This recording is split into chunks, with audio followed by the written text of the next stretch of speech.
Assalamualaikum warahmatullahi wabarakatuh. Halo, selamat datang di video pembelajaran pada mata kuliah Metodologi Penelitian Pendidikan. Saat ini kita akan membahas, di pertemuan kedua kita adalah tentang dasar-dasar metodologi penelitian pendidikan. Dalam video ini kita akan mempelajari konsep-konsep penting seputar penelitian di bidang pendidikan, mulai dari pengertian, tujuan, hingga proses penelitian itu sendiri. Mari kita sama-sama memahami bagaimana penelitian ini dapat membantu meningkatkan kualitas pendidikan dan mengatasi berbagai tantangan dalam dunia pembelajaran. Saya Mulyawan Sapandi Nugraha, adalah dosen pada Fakultas Ilmu Tarbiyah dan Keguruan UIN Sunan Gunung Jati, Bandung. Pada saat ini Anda akan belajar 6 hal. Pertama, tentang pengertian penelitian pendidikan, kemudian rasionalisasi perlunya penelitian, lalu tujuan penelitian pendidikan, keempat, fungsi penelitian pendidikan, kelima, proses penelitian pendidikan, dan yang keenam adalah beberapa keterbatasan dalam penelitian pendidikan. Lesson outline atau daftar isi dari materi kita tadi sudah disebutkan dari hal-hal yang sudah kita bahas. 6 itu, kemudian ada summary atau penutup kesimpulan.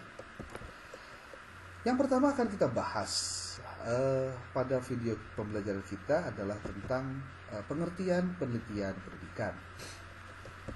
Penelitian pendidikan adalah proses sistematis yang bertujuan untuk memperoleh pengetahuan baru tentang berbagai aspek dunia pendidikan.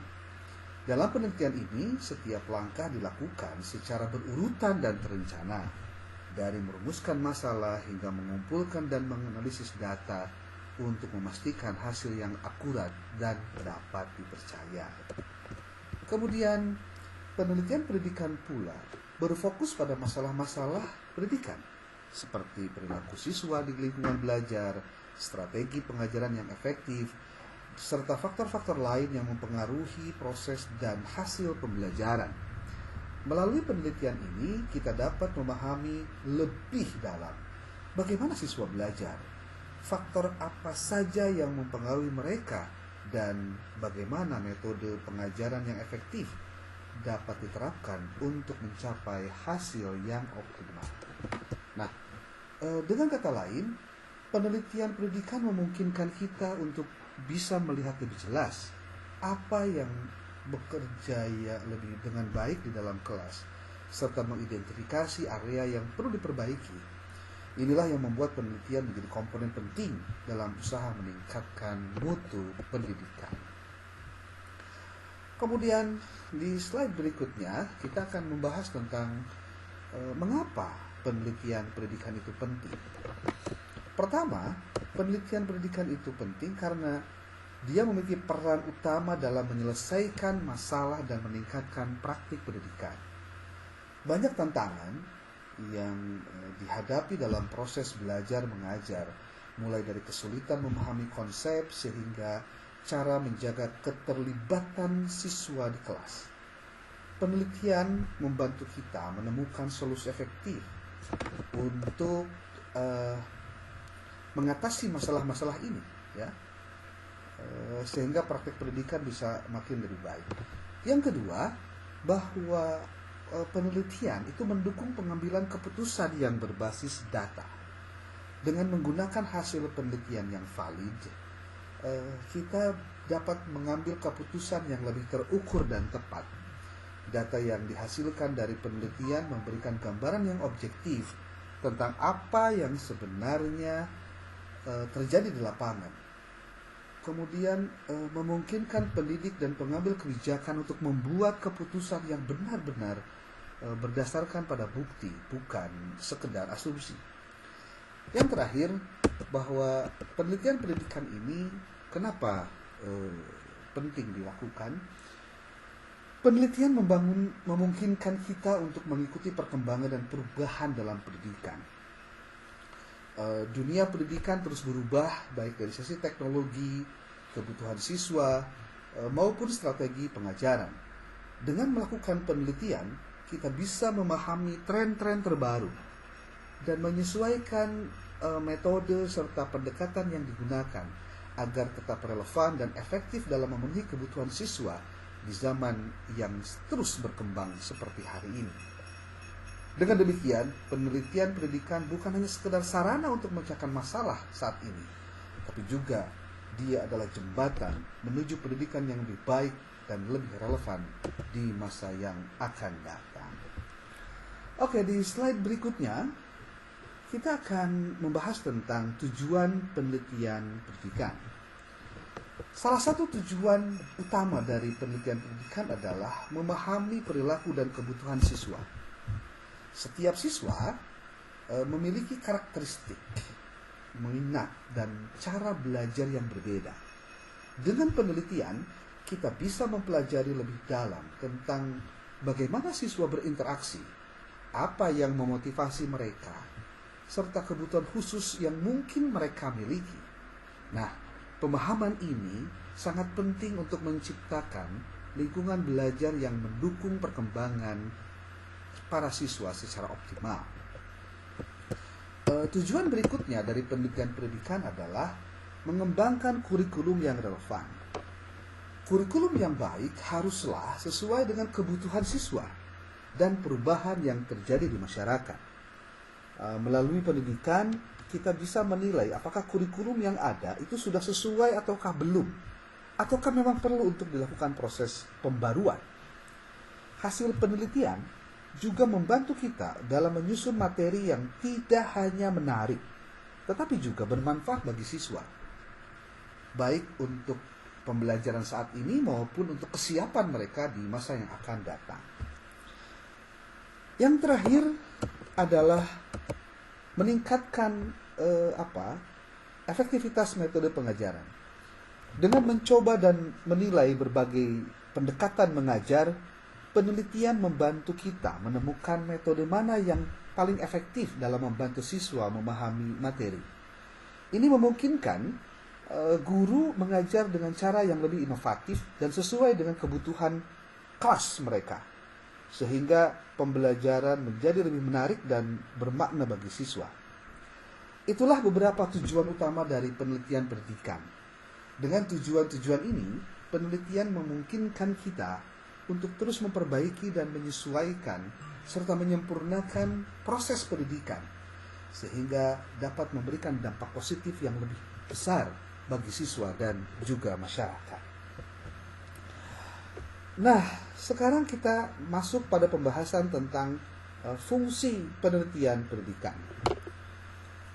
Fungsi pertama dari penelitian pendidikan adalah menambah pengetahuan tentang pendidikan. Pendidikan memungkinkan kita untuk terus memperdalam pemahaman kita tentang berbagai aspek pendidikan, seperti perkembangan siswa, faktor yang mempengaruhi pembelajaran, dan pendekatan yang efektif. Nah, dengan semakin banyaknya pengetahuan yang diperoleh, pendidikan dapat terus berkembang dan beradaptasi dengan kebutuhan zaman. Yang kedua adalah membantu pembuatan kebijakan pendidikan. Penelitian menyediakan data dan temuan yang dapat dijadikan dasar dalam menyusun kebijakan. Hal ini sangat penting agar kebijakan yang dibuat dapat menjawab masalah nyata di lapangan dan sesuai dengan kebutuhan siswa dan guru. Dengan kebijakan yang berbasis penelitian, keputusan yang diambil menjadi lebih akurat dan berdampak positif bagi sistem pendidikan. Nah, yang ketiga, fungsi dari penelitian pendidikan adalah menginformasikan praktik pengajaran yang lebih baik. Apa maksudnya? Penelitian itu memberikan panduan kepada guru tentang metode pengajaran yang terbukti efektif, strategi kelas yang inovatif, dan cara-cara untuk meningkatkan keterlibatan siswa. Tentu, dengan informasi ini, guru dapat mengoptimalkan proses belajar mengajar, sehingga siswa bisa mendapatkan pengalaman belajar yang lebih bermakna dan berkesan. Dengan ketiga fungsi ini, penelitian pendidikan itu memainkan peranan yang sangat penting dalam membantu pendidikan menjadi lebih baik, menjadi lebih relevan, dan bermanfaat bagi semua pihak yang terlibat. Nah, pada slide ini kita akan belajar tentang langkah-langkah proses penelitian pendidikan. Setiap tahapan itu penting untuk menghasilkan penelitian yang akurat dan bermanfaat. Langkah yang pertama adalah identifikasi masalah. Bahwa pada tahap ini identifikasi masalah ini adalah tahap awal dalam penelitian, di mana si peneliti menentukan dan merumuskan masalah yang akan diteliti. Masalah ini biasanya berupa pertanyaan atau isu yang relevan dan membutuhkan solusi atau pemahaman lebih lanjut. Yang kedua adalah pengumpulan data. Setelah masalah diidentifikasi, peneliti mengumpulkan data yang diperlukan untuk menjawab pertanyaan penelitian. Data yang diperoleh bisa dari berbagai cara, seperti dengan metode survei, wawancara, observasi, kemudian eksperimen, ya tergantung pada jenis penelitian. Kemudian yang ketiga adalah analisis data. Analisis data adalah tahap di mana data yang telah dikumpulkan itu kemudian diolah dan dianalisis, lalu dicari bagaimana polanya, baik itu hubungan ataupun juga temuan yang signifikannya. Nah, analisis data ini bisa membantu peneliti menjawab pertanyaan penelitian yang dengan dasar yang kuat dan berbasis pada bukti. Nah, itulah langkah-langkah utama dalam proses penelitian pendidikan. Sekali lagi, setiap langkah memiliki peran penting untuk memastikan bahwa hasil penelitian yang dihasilkan itu berkualitas dan dapat memberikan kontribusi nyata bagi dunia pendidikan. Nah,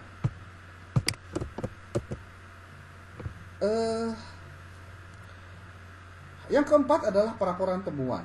Hasil dari analisis data tadi disusun dalam laporan yang menjelaskan temuan utama penelitian, dan laporan ini biasanya mencakup simpulan dan rekomendasi yang dapat digunakan oleh berbagai pihak. Sekali lagi, terutama bagi pihak-pihak yang menjadi stakeholder pendidikan. Slide berikutnya kita akan bahas tentang keterbatasan penelitian pendidikan. Pada slide ini kita akan membahas keterbatasan penelitian pendidikan. Meskipun sangat bermanfaat, yang namanya penelitian pendidikan juga punya sejumlah keterbatasan. Yang pertama adalah keterbatasan dari faktor pengaruh kontekstual. Penelitian pendidikan itu sangat dipengaruhi oleh faktor-faktor seperti budaya, lingkungan sekolah, dan latar belakang siswa. Nah, tentu hal ini berarti hasil penelitian yang berhasil di satu konteks tertentu mungkin tidak selalu dapat diterapkan secara langsung dalam konteks yang lain. Faktor-faktor ini sering membuat hasil penelitian sulit untuk digeneralisasi. Kemudian yang kedua adalah keterbatasan waktu dan sumber daya. Melakukan penelitian yang mendalam itu membutuhkan waktu, membutuhkan tenaga, membutuhkan biaya yang cukup besar. Dalam beberapa kasus, peneliti harus bekerja dengan sumber daya yang terbatas, yang dapat mempengaruhi kedalaman dan kualitas penelitian. Tentu, keterbatasan ini menjadi tantangan dalam upaya memperoleh data yang benar-benar representatif dan komprehensif. Terakhir adalah kompleksitas lingkungan pendidikan. Hal ini juga menjadi kendala. Pendidikan melibatkan banyak pihak seperti guru, siswa, orang tua, dan administrator sekolah, yang masing-masing memiliki peran dan kepentingan yang berbeda-beda. Kompleksitas ini membuat penelitian pendidikan seringkali lebih sulit dan membutuhkan pendekatan yang lebih hati-hati agar hasilnya tetap relevan dan akurat. Dengan memahami keterbatasan-keterbatasan ini, kita bisa lebih realistis dalam menafsirkan hasil penelitian pendidikan dan tetap berusaha untuk menghasilkan penelitian yang bermanfaat meskipun ada kendala yang dihadapi.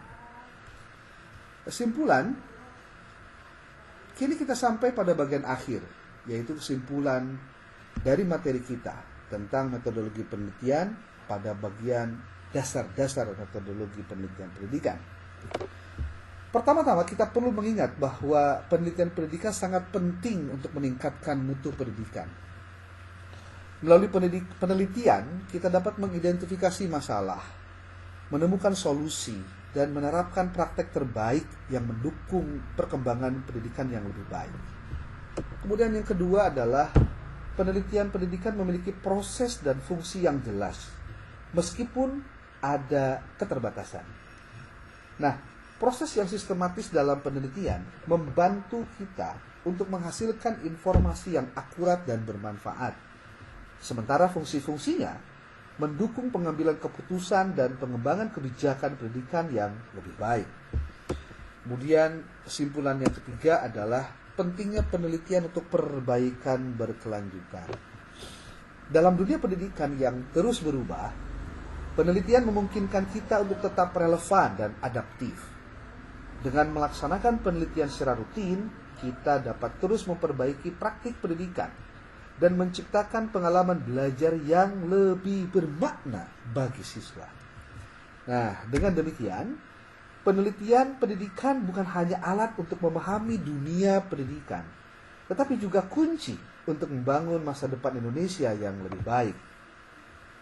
Terima kasih telah mengikuti video pembelajaran ini. Semoga informasi yang tadi disampaikan bermanfaat dan menginspirasi Anda untuk lebih mendalami penelitian pendidikan. Oke, teman-teman semua, mohon untuk fokus di bagian akhir sesi kita. Ada kuis, silahkan ini di QR code, nanti Anda akan masuk pada link Google Form untuk Anda isi. Ada 15 pertanyaan yang Anda tinggal pilih jawabannya. Nanti ada skor, untuk satu pertanyaannya ada 2 skornya, berarti ada 30, nanti dibagi 3, itu hasilnya, ya. Oke, teman-teman, next di pertemuan mendatang, materi kita adalah tentang ragam penelitian pendidikan. Yang akan menjadi bahasan adalah tentang metodologi dan metode penelitian, jenis-jenis metode penelitian pendidikan, dan jenis lingkup penelitian pendidikan. Oke, terima kasih sekali lagi telah menyaksikan dan mengikuti video ini.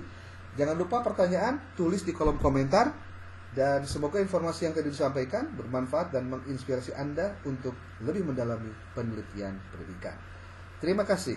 Billahi taufiq wal hidayah, wal muwaffiq ila aqwamit thoriq. Assalamualaikum warahmatullahi wabarakatuh. Saya Mulia Wasafadi Nugraha undur diri.